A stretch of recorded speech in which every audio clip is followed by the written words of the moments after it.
Alright, jumping into this module, we're going to work with some keyframes, just simple animations.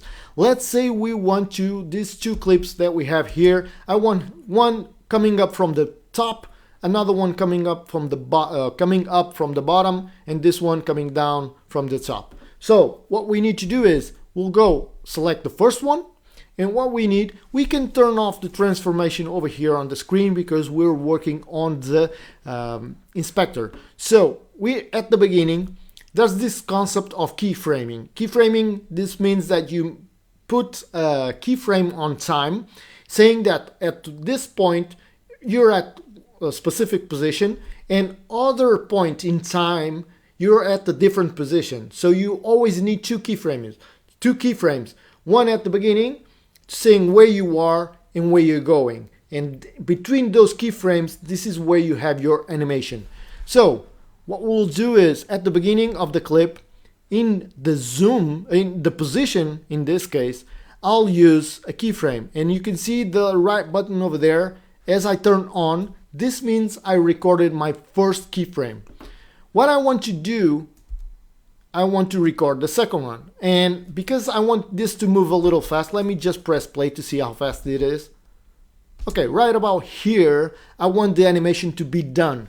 So I put the second keyframe, and as you can see, I put the keyframes first without changes because the image is already constructed, it's already in place. So what I need to do is I need to go back to the first keyframe and make the changes because I want the image to come scrolling down. So you can see here, once you create your keyframes, you have this little arrow. You can navigate to the first keyframe or you can navigate to the second keyframe. So let's go to the first, and what I'll do, I'll move my position in the y-axis, and I'll move it all the way up until my image is outside the frame. And what I need to do is I'm going to do the same thing on the image from the bottom. So I'll go into position, make sure you have the clip selected, or else you're making changes on the first clip, not on this one. So I'll make changes on this one. I'll make a keyframe here, and because I want them both at the same time, what I'll do, I'll use this trick that I'll select the second the clip on the top. I'll navigate to the second keyframe, then I select the clip on the bottom and I give it a keyframe. This way I have the keyframes exactly at the same time.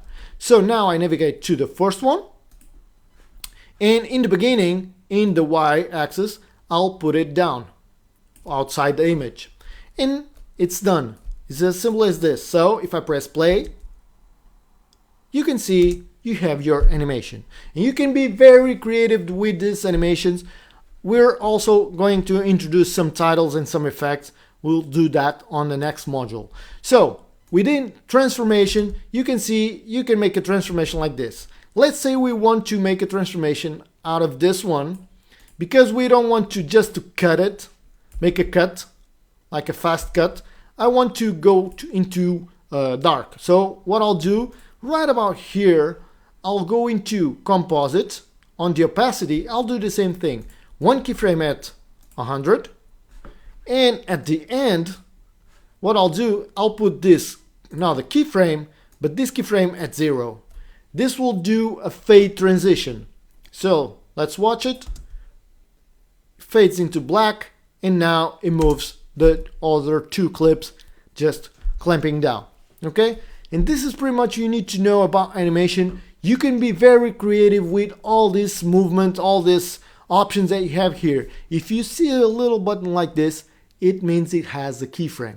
Okay? So let's jump into module 5.